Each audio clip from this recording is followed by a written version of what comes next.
Encounters are as told by witnesses. Encounter 7, Highway Shadows.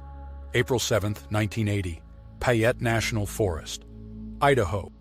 My name is Chief Inspector Donald Hepworth, and I've spent my life working in animal welfare and law enforcement.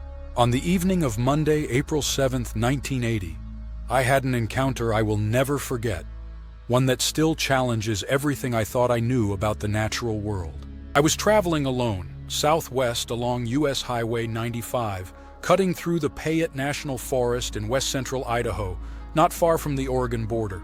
I was on leave from my work in Vancouver, British Columbia, where I was investigating slaughterhouse practices for the Canadian Animal Welfare Association. I'd taken a few days off for a scenic tour through the American mountain states. That particular day, I had driven through Hell's Canyon, winding along the Seven Devils Mountains beside the Snake River. It was stunning country, but I was tired, ready to get a meal and a room for the night. It was just after 7 p.m., and the sun had dipped low enough to cast a deep magenta glow over the mountains. As I crested a steep rise in the road, I caught sight of the town of Weiser in the distance, just tiny lights sparkling in the valley. I remember thinking how relieved I was to be almost done for the day. Then everything changed. I came around a sharp bend in the descending grade near Spangler Reservoir when suddenly I saw two figures stepping out from the shoulder onto the road. I hit the brakes. At first I assumed they were people, perhaps hikers or travelers. But as my headlights lit them up, I saw the truth. They were covered head to toe in short black hair, as dark and sleek as a Labrador's. At a distance of maybe 8 to 10 yards, I got a crystal clear look. They were humanoid in shape, but not human. The one in front walked with something cradled against its chest. Maybe a bundle, maybe an object.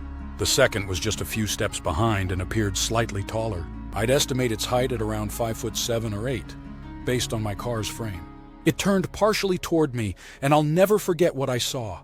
A flash of white in its eye, the curve of its male anatomy, and large, strong hands with thick, elongated fingers.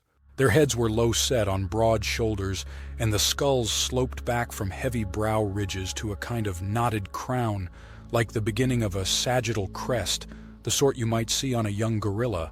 They weren't bulky but gangly, lean-limbed, and moved with an effortless rhythm that felt wild. I didn't see detailed facial features, but their posture and proportions gave me the impression they were young, perhaps juveniles of whatever species they belonged to.